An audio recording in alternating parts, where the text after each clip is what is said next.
Hola, muy buenos días. Continuando con nuestro estudio de este importante curso de Derechos Humanos y sobre todo de índole constitucional por la publicación en el Diario Oficial de la Federación el 11 de junio de 2011, el día de hoy vamos a estudiar el artículo 97 de nuestra Carta Magna, específicamente en la modificación que se hace porque anteriormente ustedes recordarán que por violaciones graves la Suprema Corte de Justicia de la Nación podía llevar a cabo procedimientos. En realidad, la historia de esta institución jurisdiccional, existen varios procedimientos que se llevaron a cabo y que se investigaron a fondo, que finalmente el desempeño cuando lo hizo fue muy bueno, pero realmente era criticado a nivel nacional porque una autoridad jurisdiccional, ¿qué tiene que ver con la investigación de posibles delitos o faltas graves que violentaran derechos humanos? Me parece que eso no era correcto y tenían razón las críticas que se hacían de manera permanente. Recordaremos en aquel entonces que esta facultad que tenía la Suprema Corte de Justicia de la Nación tocó varios aspectos fundamentales que vinieron a cambiar sobre todo nuestra democracia constitucional, pero finalmente eran distraídos magistrados y jueces de distrito, así como personal de la Suprema Corte de Justicia de la Nación, para llevar a cabo esa investigación. Y si bien es cierto que se emitían resoluciones importantes, también era cierto que se distraía a estos jueces para llevar a cabo investigaciones que fácilmente los podían conocer otras instituciones. Nosotros, como mexicanos, tenemos al Ministerio Público que se encarga de la investigación de los delitos. También tenemos a la Comisión Nacional de los Derechos Humanos y a las comisiones estatales de los derechos humanos que investigan también violaciones a derechos fundamentales. Pero esta reforma constitucional vino a llevar a cabo un gran anhelo y un gran reclamo de la sociedad y sobre todo de la comunidad jurídica. ¿Para qué? Para que esa facultad constitucional que tenía la Suprema Corte de Justicia de la Nación de investigar graves violaciones a derechos humanos se fuera a la Comisión Nacional de los Derechos Humanos. No más la Corte para hacer este tipo de investigaciones y sí para enviarlo a la Comisión Nacional de los Derechos Humanos. Aquí quisiera recordar algunos asuntos importantes que conoció la Corte cuando investigaba derechos fundamentales.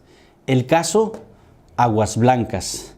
Recordemos que hace muchos años, en el estado de Guerrero, un grupo de campesinos que viajaba en un vehículo fue emboscado aparentemente por policías. Sin embargo, estos, y con la intervención del Ejecutivo del Estado en aquel entonces, informó a la nación y llevó a cabo una investigación donde dijo que estos habían agredido a los policías y los habían confundido con personas de la delincuencia organizada. Así se llevó a cabo la investigación, pero finalmente la Suprema Corte de Justicia de la Nación entró a investigar porque eran aproximadamente 17 campesinos que se dirigían a la capital a llevar a cabo algunos derechos que tienen que ver con la garantía de reunión. Fueron abatidos por esto, pero la Suprema Corte de Justicia de la Nación, al analizar que había ciertas incongruencias y ciertos indicios de una masacre, empieza a investigar y concluye que efectivamente los policías emboscaron a los campesinos y ahí fueron castigados estos y finalmente se llevó a emitir esta determinación de carácter ejemplar para que nunca volviera a ocurrir. Otro de los casos importantes es el de Lidia Cacho, una periodista que es detenida por instrucciones de un empresario mexicano y por instrucciones del gobernador del estado. El juez penal emite una orden de aprehensión y ella es traída de uno de los estados sureños de la República Mexicana en completa violación a sus garantías individuales. Fue vejada, fue tocada sexualmente, fue violentada en su dignidad humana.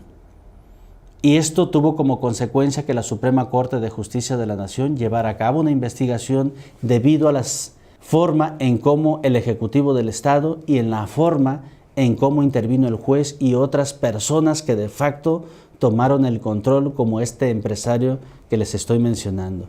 Finalmente, la Suprema Corte de Justicia de la Nación emite una resolución donde reconoce la responsabilidad irresponsable por parte de las autoridades que habían intervenido en el proceso y lo sanciona. Este es uno de los asuntos incluso que se fue a nivel internacional, y varios organismos internacionales de carácter jurisdiccional condenan al Estado mexicano a la responsabilidad internacional por no haberle garantizado a esta periodista sus derechos humanos.